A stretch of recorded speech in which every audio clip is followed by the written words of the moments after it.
Oh, sorry, I'll hide behind here and then I can. Allow me to introduce Mr. David Edmondson, who will be talking to us about adapt or die. Yes, I want to talk about what packaging format changes mean for the wider KDE. And by packaging formats, I mean Flatpak, Snaps, Linglong, and I don't know enough about them to say which one's better or have that discussion. I might have a favorite, I'll point to it. But the point is, they are all better than the current state. And for the purposes of this sort of talk, they're all the same and they're all similar, where you have a runtime provided by KDE, which has a bunch of libraries, and then the application takes a version of our runtime, and it's all put in a nice little sandbox, where there's a few ways to talk to your host environment, but not a lot of ways to destroy your system. And it's amazing. They're all amazing, and I've not been doing a lot of this work on the Flatpaks and the Snaps, but I wanted to share my moment of enlightenment of when I realized it's not just another way to get apps, but how we should be approaching things as the default state that we should be aiming for, the future. And talk about how this affects some things we do in frameworks, how it affects some things we do in Plasma, and really focus on where we go from there. So, my moment. As a Wayland developer, I have to pick up random projects and see why I don't work under Quinn, which is normally the application's fault. So I had to build some random GTK application, and I tried building it, and it requires a newer version of this thing, an older version of that other thing, and trying to find this Goldilocks situation which compiles was a nightmare. And I wasted a day on whatever project it was. And then I double-clicked on the Flatpak file, and GNOME Builder opened up. And it had all of the source code for your project. It had all of the source code for your dependency I was actually wanting to change in library tree. And all of the other dependencies got magically brought in. And it was an amazing developer experience. And my takeaway from this was, that was nice, but I don't need it in KDE because I already have a dev setup.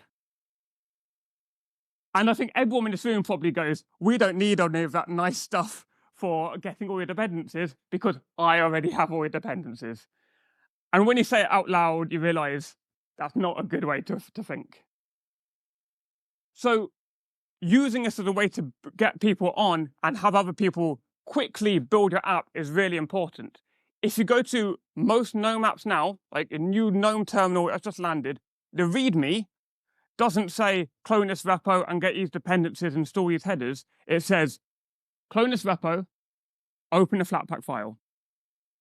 And I think we want that experience in KDE. But if you look at any of our README for Ocular just says clone this repo and hope your distribution's got the right version of these things and do your weird things you need to do under Debian to get your headers, which are missing, and go through that painful process. So that really changed my mind in thinking this is what we need to be doing. The other thing that happened around the same time as the call for papers was we had an issue in Plasma where somebody randomly grabbed something off our store and it sort of wiped all of their files. Yeah, a little bit wiped all their files. And we've got a simultaneous extreme situations where we have our applications where we have to fight all this sandboxing and we're telling users, you've installed this app, it might be unsafe because it's doing this tiny little thing. And at the same time, Plasma is just letting you download scripts and run them without that same level of warnings. And as a user, the expectations of what an app system needs to provide are increasing because this tech exists. I mean, I have sandboxing tech on my phone, and I'm comfortable downloading and running a Ryanair app next to my banking apps. But I'm not, I don't feel the same about downloading some random thing off GitHub, even if I can see a source. I'd rather trust a sandbox than trust me reading a source, because I can't be bothered to read the source. So sandboxing is important.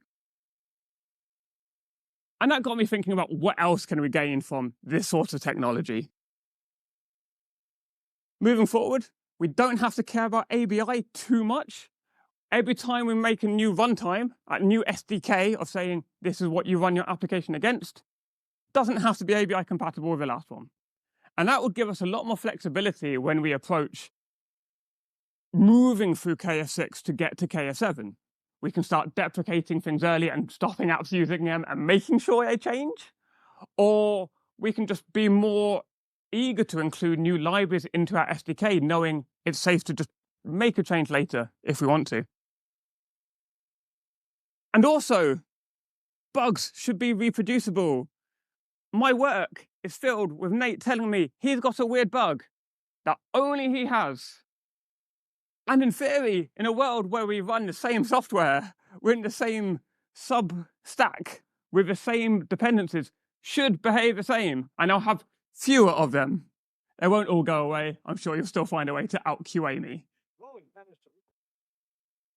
Well, debatable. And the other thing that's going to be super cool, and I'm not seeing this really exposed or talked about yet, is I compile something on my laptop. It takes forever. I compile something on my desktop. It takes forever, even though I've just compiled the same thing. And it takes forever because my caches on my laptop are not usable. It's a different compiler I'm using. Things have a slightly different path or a slightly different timestamp. If you're building everything in containers, that problem goes away. So I'm hoping we're going to see SC cache used, or just copying your C cache folder and moving between machines, or even having somebody write a new merge request and then me not having to recompile any of those files on the other side of the world is actually doable. And that could be game-changing. And the other important part is, even if you don't like the Flatpaks and snaps, you don't have a choice, because they're coming and there are distributions where it's the only way to get applications. So always immutable atomic distributions are coming up everywhere. And by immutable distributions, I mean ones where you download a distribution and you can't add or change any of these files. And every week is a new one of these. There's another one. No, and Fedora Silverblue spin-offs, MicroOS from SUSE. Ubuntu's got a slightly different vibe. And if you want to learn more about Ubuntu core, Kevin has a whole talk about it tomorrow, going into nitty-gritty detail of that. And I've got a certain experience with one of these other products on screen. So what's this? So in these systems, the only way to get your applications is through your stores with a Flatpak and snaps. And if they're not available in the Flatpaks or snaps, they may as well not exist. So there's pressure coming in that we can't avoid. And fact, most users will be using one of these distributions in the next few years. You might think it's a prediction, but it says fact on the screen. And I'm on stage, so I'm right. So what do we need to deliver for those distributions? We need our apps to be available, obviously, but I'm not going to blab on about that because that's hopefully been talked about over the last few years again and again. But we also need our base system outside that to be really small, because it's often stored in duplicate.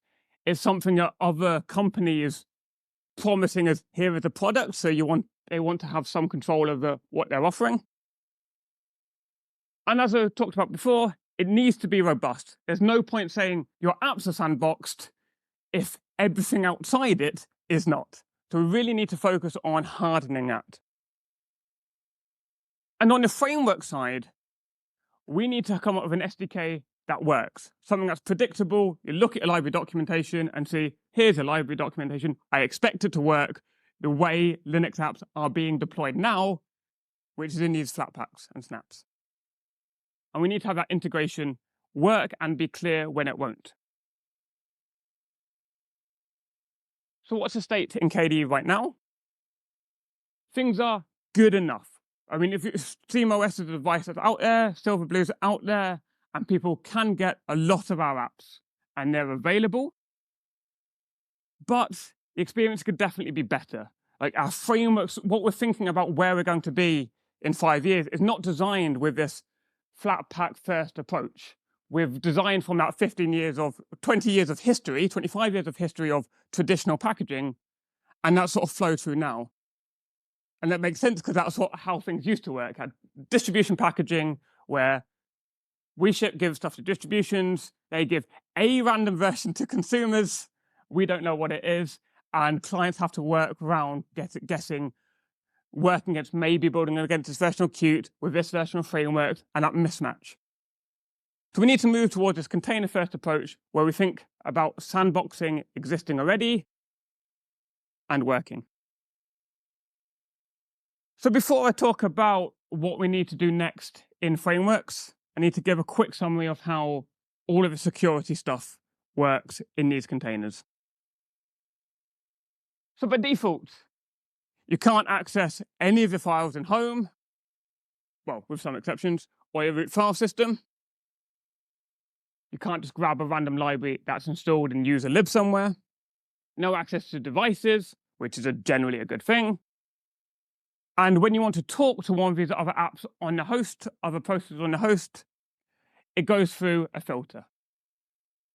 And the host, so it goes through a filter, and these messages get filtered. Some messages can go into our application in the container, but the messages out from our application to the host get filtered. And very few are allowed.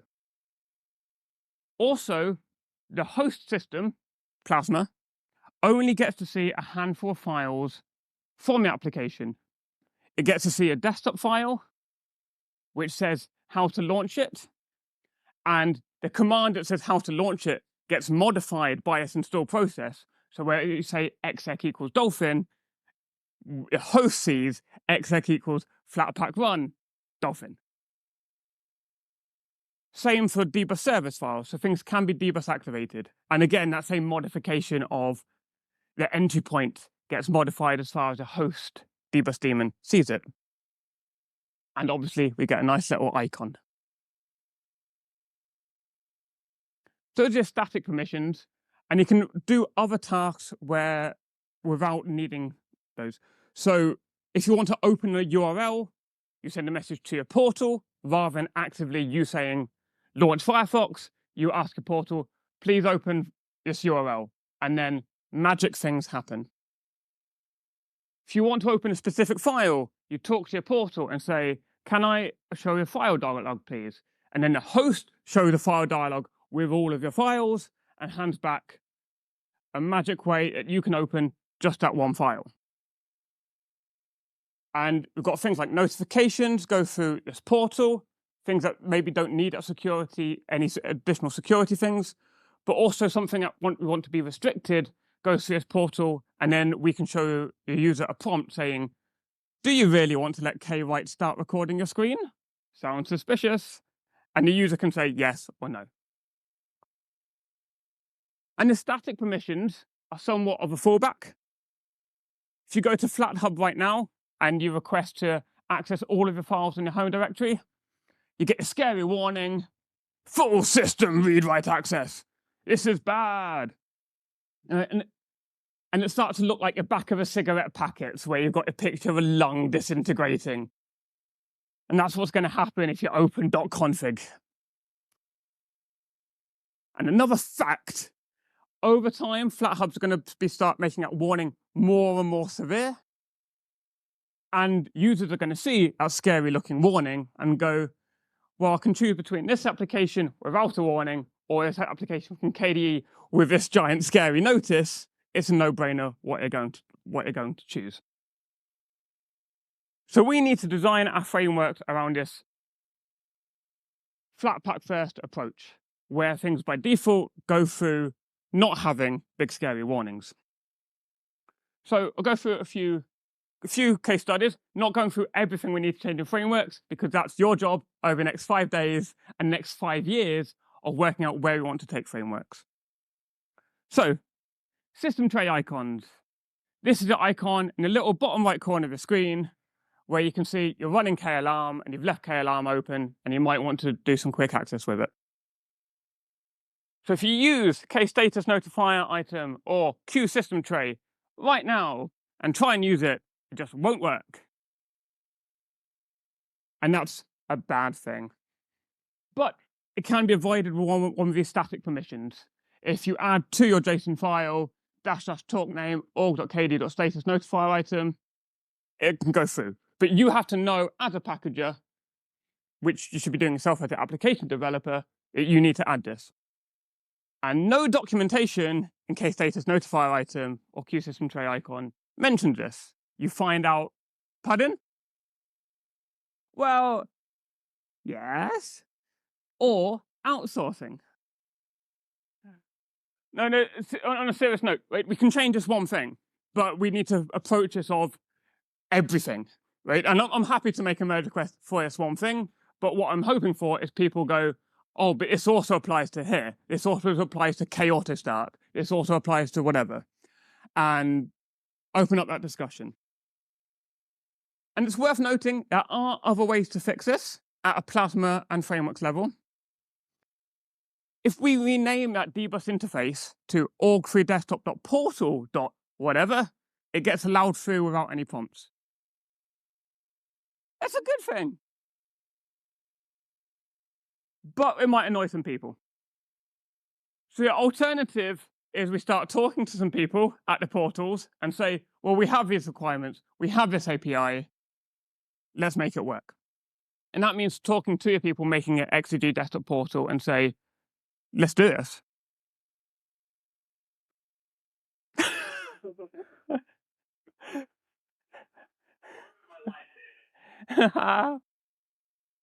Wait, and Neil will take care of this. Okay, we're assigning tasks during this talk, apparently. kconfig is like a core of all of our apps to load configuration files. And it works okay-ish. But on a base system, you install a version of Dolphin, and then you upgrade to your next version of Dolphin, and it's newer. And every distro has some way to do some meddling about, but it's complicated and nobody does it, and it's unsupported. With a lot of these other operating systems, upgrading, downgrading, it's really surfaced as this user-facing API that you can do with a button. Well, you don't need to log into root. You can go on a Steam Deck, I want the beta channel, I want the main channel, I want the beta channel, I want the main channel. And people do this. And our code does not handle this well. So this is an open discussion of we need to fix this and come up with some mechanism to handle upgrades and downgrades. And the way we currently solve it is finding when people report a bug and then monkey patching it away and hoping that's the last one, which isn't a very long-term solution. The other problem we have with kconfig is that it has this very neat mechanism that you can have your global files in KDE globals and your application-specific files in your application RC. And it will transparently merge them into one single unified looking file. So you just query something once and it comes from this file, and it doesn't matter if it's a global file or application file. If we're in a container, we can't see that global file, so we cascade with nothing. On top of that, if we do want to get global configuration values, which we can do through your portal, we can say, I want to grab this global config option from the host. We need to handle it explicitly. So we have a mechanism that makes it really difficult to see whether we want to do something from the global file or not. So over time, I think that concept of KDE globals is just getting in the way, and we should port away from that into the relevant files.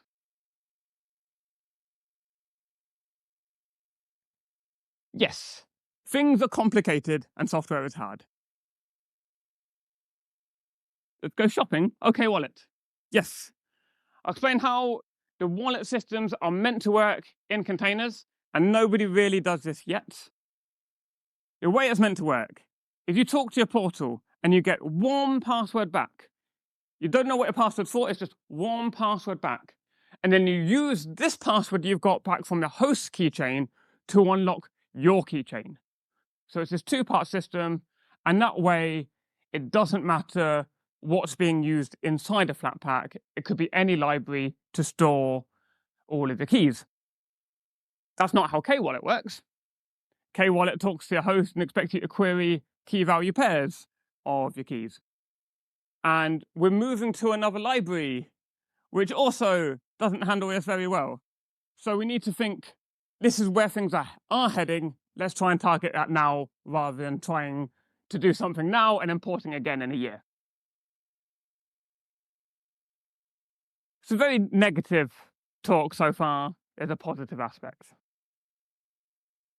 Keo, super core part of KDE. It's one of the big shining things of this is something we have in KDE, is a Keo, which allows you as an application to grab something over FTP or Samba or NFS without going through a horrible kernel stuff. It doesn't work.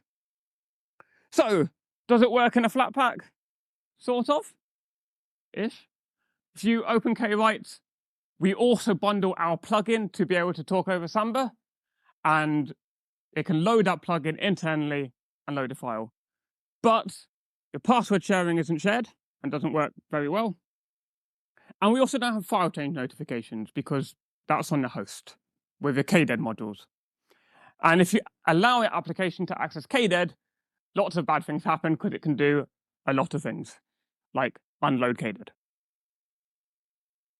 So copying what GNOME does is always a good idea. Their file system abstraction runs as daemons, and applications can talk to these daemons in a somewhat safe way and say, I've got this URL, can you open it for me? And even if you don't support that, their equivalent fallback, where we have Keo Fuse, they have GVFS Fuse, where you can use your normal POSIX API to open a file. They have that working. Our situation, a little bit ropey. Nico, did you want to say something? Okay, he's shielding from the sun. The other thing we need to think about with frameworks, moving forward, not necessarily over the next 20 minutes, but over the next 5 years, is how we structure things. In KF5, we layered things based on their dependencies for external usage. And that's all we thought about, really. We need to approach this from the point of view of how is it going to be used and will it work in an SDK? If it doesn't work in an SDK, maybe it should be a framework, but maybe it shouldn't be in the SDK that we present to people when they first go to api.kde.org. And we need to split these concepts. So I'll go through an example. KDBus add-ons, very nice framework. Does it belong in Flatpak? Yes or no? Hands up for yes. Yes, sort of. Answer is complicated because some things yes, some things no. So people who are ambivalent, which is all of you, were right. So KDBus service is a really important class for having a unified dbus interface that all 3 desktop applications are meant to implement. That's part of this framework. Yes, we want everyone to have that. KDE module is a thing for running things in the host in the same binary. That doesn't make sense. K-update launch and job, a very specific class for updating environment variables used by a dbus daemon next time it launches something. No, it's clear it was on there, but well done for. No. So we've got a mix, and as we approach KF7, we need to look at saying, well, let's try and split this based on that. Will it actually work? And more generally, does KOF belong in the SDK? Yeah. Open questions. And does Baloo work in the SDK? It requires the database to be of the same version that your application is running. We can't really guarantee that. So maybe there's other ways to expose the contents of a database to applications, either through a virtual file system API, which we have all the code to do. There's a lot of options, but we should start exploring them. K-purpose, also plugins, doesn't really work. So we need to start approaching this.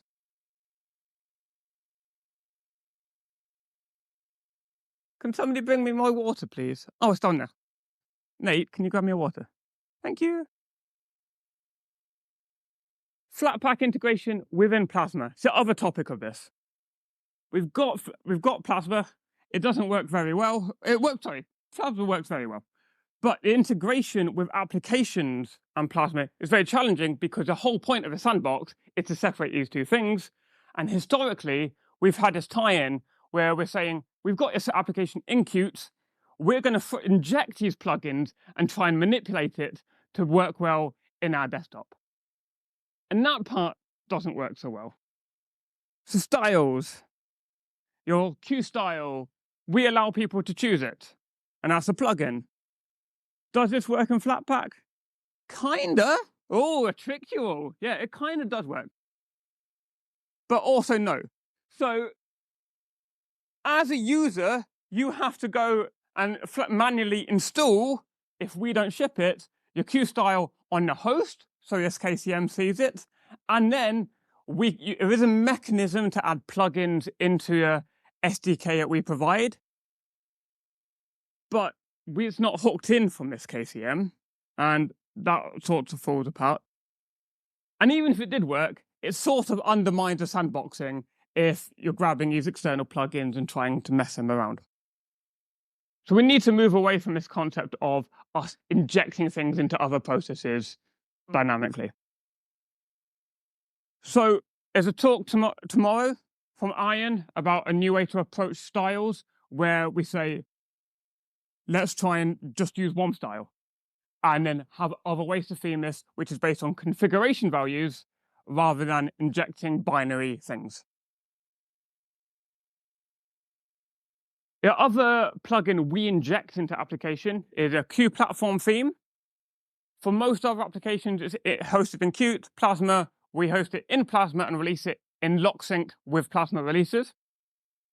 But that doesn't get loaded. So on the Flatpak side, they grab this repository and also bundle it in whichever Flatpak SDK release we have. So that also somewhat falls apart because you might be running an old version of Plasma integration on a new Plasma, which requires us to keep all of these things in sync so it actually keeps working. So can we use container tech to improve Plasma? Yes. This is a positive bit of a talk. So I'm going to go for a case study of how other people can extend parts of Plasma, which is the opposite way around, rather than Plasma extending applications. So KRunner. It used to be a plugin systems where we had KRunner, it was a framework, and people could write binary plugins that Plasma then loaded. And that gets you so far, but only stuff that distributions then packaged. It's very difficult for third parties to do anything that any user can actually use. So we try to move away from that. And we move to a process where KRunner talks dbus, IPC, to another binary in any language that gets launched through dbus activation. We say, the user search for your word foo. Do you have any results that match a search? And then we display them and maybe invoke get action. And we landed that in 5.27. And users started shipping this stuff. And on Get Hot New Stuff, a KDE website, we have 50 plugins of people, not plugins, sorry, 50 ways of people, 50 runners, thank you. And then those scripts were just bits of Python, things that you can just randomly run because they're scripting language, you can just download and run them. Except that's not even how scripting languages work, they still have dependencies. So those scripts started calling apt-get and RPM and pacman and doing horrible things that scripts should not be doing. And we started supporting that. And the result's a mess. So we want to use that same amazing infrastructure that Flatpaks and Snaps provide. And there's nothing fundamentally stopping us from making that work, except for some tiny details. We required a desktop file, this config file that says, I'm a runner, please run me, to be installed into user share KRunner dbus plugins, which Plasma can't see, because the Flatpak environment doesn't copy this file to anywhere the host can see. So fixing is easy. Just move where that file is to a file that we can see. And I ported one of these runners to be in a Flatpak. It was a 2-line change, and now we can start getting runners in Flatpaks. But it's also interesting that GNOME had the same problem with their identical framework, GNOME Search, and they patched Flatpak to just also copy a file, which is the approach we should be looking at in terms of how can we fix these. Just modify a software that gets used is a valid approach. And we have the same problem in a few other places in Plasma. Solid device actions, when you plug in a USB pen or your SD card, you might want to automatically open it in GwenView, and you can write these rules that say if it's an SD card and there's a folder called dsim, open GwenView. And that absolutely can work in a Flatpak world, but the host needs to be able to see these files. And we have this really nice feature that we all love, where we can configure our application notifications in Plasma. And I like it, but it's not going to work for any Flatpak app because it requires reading a notify RC file that Plasma can't see. And that needs a solution, or it's going to just end up in the bin. Another case study, file thumbnails. File thumbnails are really important because tricking a user into plugging in a USB drive or downloading a file is relatively simple. You don't require social engineering to make somebody download a file. Making them open it, sure, but then hopefully it's in that sandbox environment. But to show a little preview of it, someone needs to open the file and look at the content and make that little preview. So it's currently shipped as plugins that have to match the same version of Plasma that we are running right now, or the same version of Dolphin. If you've got an app like Blender that wants to install its own thumbnailing tool, it can't because it can't export a file to do so. And they currently run on our host completely unisolated. And I'm pleased to say there's some work merged into Kia right now that should allow Flatpak apps to make your own thumbnails and start sandboxing the stuff we have, which is going to be awesome. And long term, we need to be thinking about using this container tech for all of our applets, all of our extra KCM modules, so they don't have to be inside our base. And that requires some new infrastructure that doesn't exist yet, but hopefully that's something we can work on over the next few years. And I intend to work on over the next few years. Questions? Or lunch? Snack? Nate, do you want to just shout? Oh, there's a microphone here. Okay.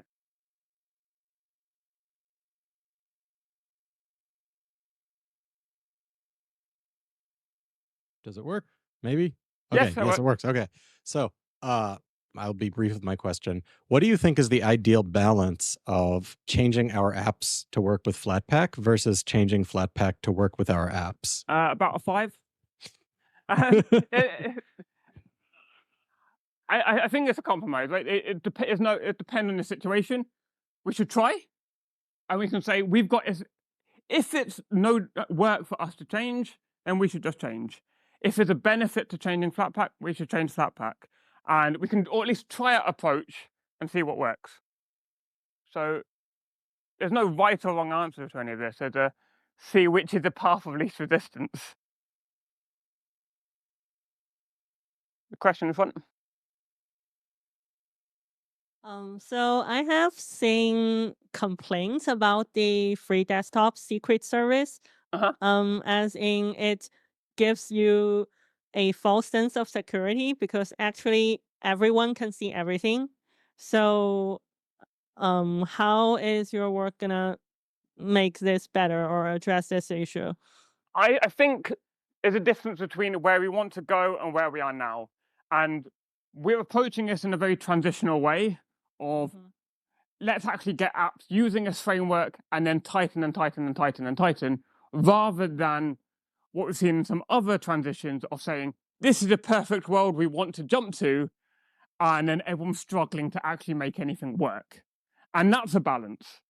And I think it was just something that we're just going to transition to over time. And you're right now, maybe there's a false sense of security, but the alternative is also not safe at all. So as long as we're transparent to your user, that should be okay. And I think our transparency is really important. And that's something we can definitely make sure is right. And that's something on us to fix. But the technical side is just about time and putting in that effort.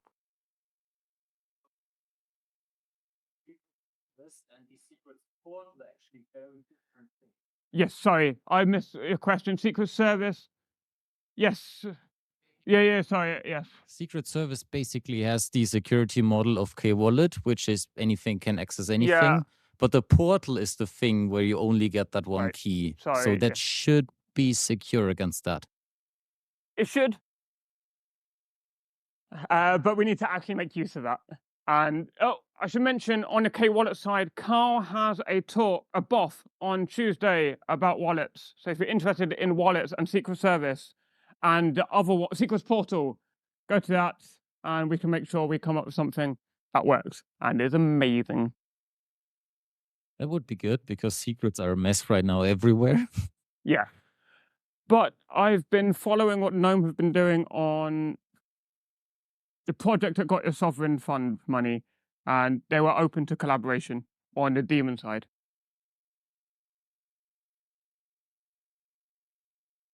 What about running more Plasma core services as Flatpaks? Like, for example, running kscreenlocker in a container or Quinn or maybe even krunner?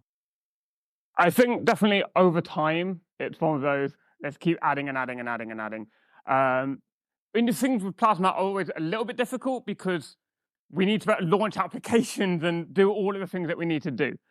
So I would like to see more because I want to see that core reduce. So I think the important part is to get things like Print Manager out so that I can have a different release cycle and those sorts of things out first, and then the core stuff comes later. So really focusing on a cost to benefit ratio. If there's a huge benefit with little cost, that's what we do first, and then work our way down. So, See, I know it's going to be bad, right? is it working? Okay. All right, there we go. So, you talked all about how this, sandboxing and permissioning and all this fun stuff that you want to have in applications, SDK, Plasma, That's things. some sort of KDE goal, if you will. I'm not going there. But I kind of think that the actual thing you want is to see the Plasma stack as a whole operate with the assumption that there's a sandbox and that we have a sandbox delivered with a manifest that executes on that. Yeah. I don't think that necessarily means we're coupling it with Flatpak. Right. Like there's a tool out there that I saw some months ago called Bubble Jail, and it basically takes the same security confinement manifest that you use in Flatpak, and it takes it out, and you can use it for arbitrary application processes and services regardless of delivery system. This is something that could make a ton of sense for us to use now to start moving towards a sandboxed model for sensitive processes. 100%. I mean, it's about using the right tool for your job. And if stuff is coming from a third party, you need to think about a distribution as well. If something like the thumbnails we talked about, if they're coming from KDE, yes, I still want to sandbox them, but I don't need to worry about your distribution. At which point, you're right, we need to find a tool that only covers that one part of your job. I think we've got time for one more question.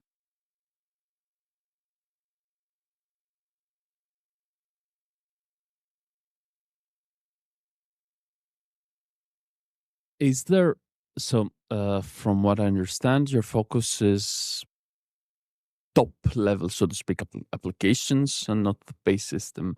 Do you know if there is any work on KDE working to make it more easily to work with immutable OSs like macOS that uses read-only some sort of KDE stuff OS, like which is read-only user. immutable. I think maybe hang around today, go to Howard's talk. Is that? Yep. Hang around today, go to Howard's talk and have a look what he's doing. What's the name of the cool talk? An operating system of our own. An operating system of our own, and that might have some similar concepts. I've been told to stop, so I will leave. Thank you.